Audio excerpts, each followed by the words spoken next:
Hey, Monica here. I just want to read something from the course that just blew me away. It's called The New Beginning, chapter 30. And, I know a lot of people get up and they're angry and frustrated with the situation of their world and their circumstances.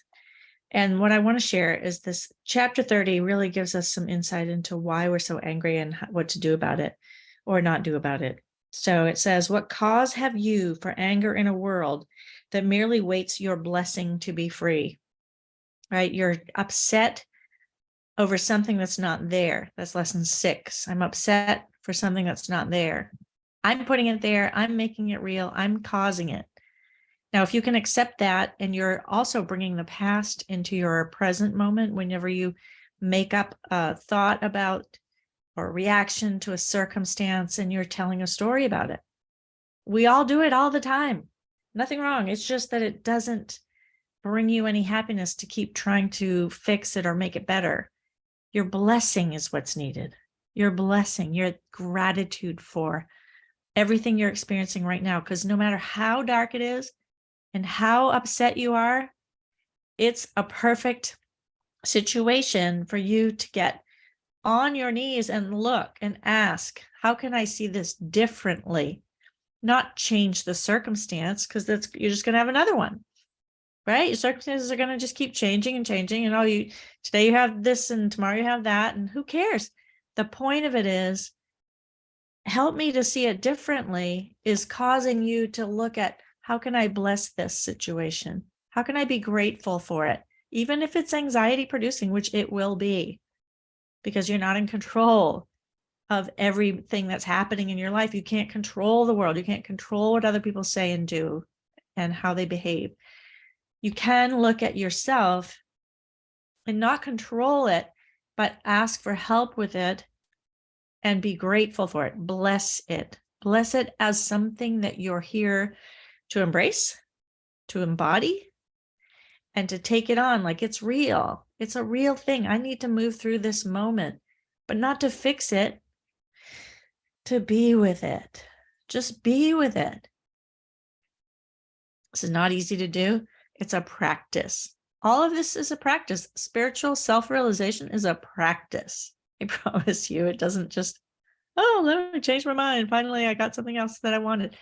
That can happen, but it's not always going to happen. And you can't rely on things outside of yourself changing for you to be happy, because they won't. They're going to keep giving you the same lesson until you learn it, until you master yourself, master your reaction to what's happening. And I get it. It's not easy. But if you be a prisoner, then God himself could not be free. So God's already freed you from this. He's already given you the answer. He's already shown you the way, but you're not listening, or you're not paying attention, or you don't have faith. If you lack faith, it's not going to work. Your lack of faith is the problem. Believe me, I've been through a lot of it. For what is done to him whom God so loves is done to God himself. Because you are in the mind of God. You are a thought in his mind. And whatever is happening in your mind is happening in the sonship. So it's your will and willingness that needs to come into alignment with the what I would say the Christ mind, or the mind of that can heal you. And really give up your suffering around it. Give up the thought that it should look different. And I know it's not going to be easy for you necessarily, because it's a practice that you also have to do repeatedly over and over.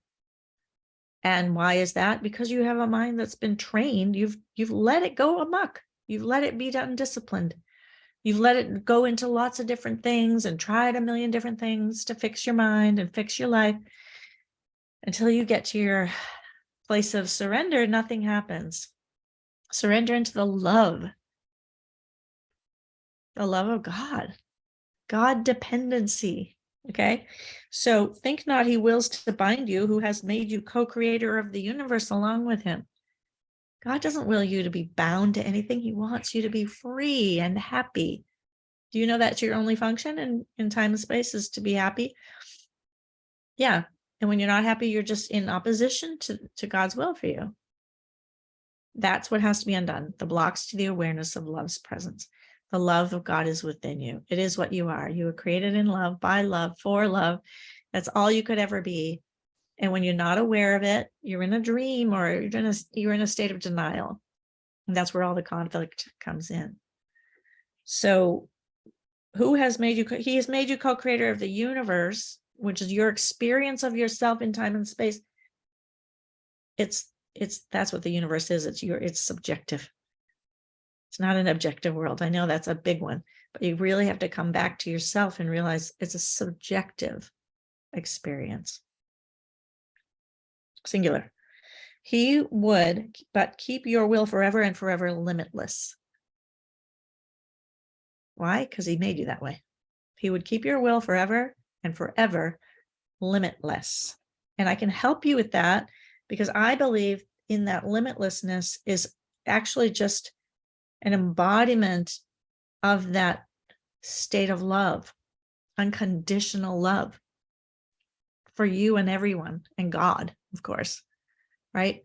But if you're stopping to blame or think it's wrong or think somebody has to change or you have to change, you just have to ask for help because you won't ever be successfully.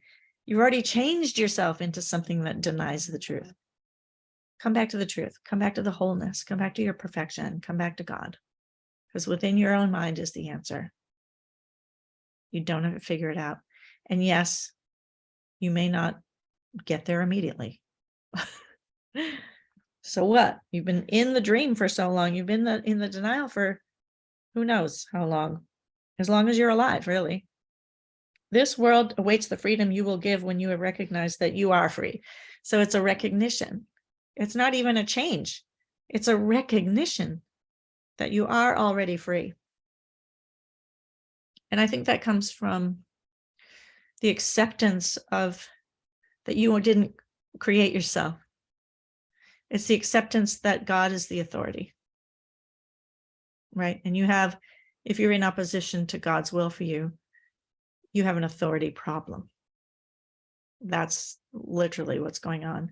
And that authority is always in conflict with God's authority. God wills you to be free because he's already created you as a free, unlimited being of light that has infinite power. Except that you couldn't create God and you couldn't create yourself. Those are the two things you can't do, even though you think you can. Okay. But you will not forgive the world until you have forgiven him who gave your will to you. So why do we have to forgive God? Just because we blamed him. We blamed him for the mistake. We blamed him for the loss of communication with him. We thought we'd done something bad and wrong, and then we projected it onto God. There was that moment where we lost communication. And in our allegories and stories and religions, it's all called the fall. But that was a moment in time where we lost connection. And yes, that we did experience that. But we're coming back to it now. And that's why in the year 2023, we have this program and others that will bring you back to the wholeness, back to your perfection, and back to the peace of God, which is in you. Okay. And it's beyond the understanding. It's beyond your intellect. So don't try to figure this out. Okay. For it is by your will the world is given freedom, nor can you be free apart from him whose holy will you share. Okay? By your own salvation can the whole world be healed because it's going on in your mind.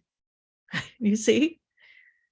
The world you see is going on in your mind, right? It has to be. You're still the one thinking these thoughts. You're still the one dreaming your dream. You're still the one choosing to wake up.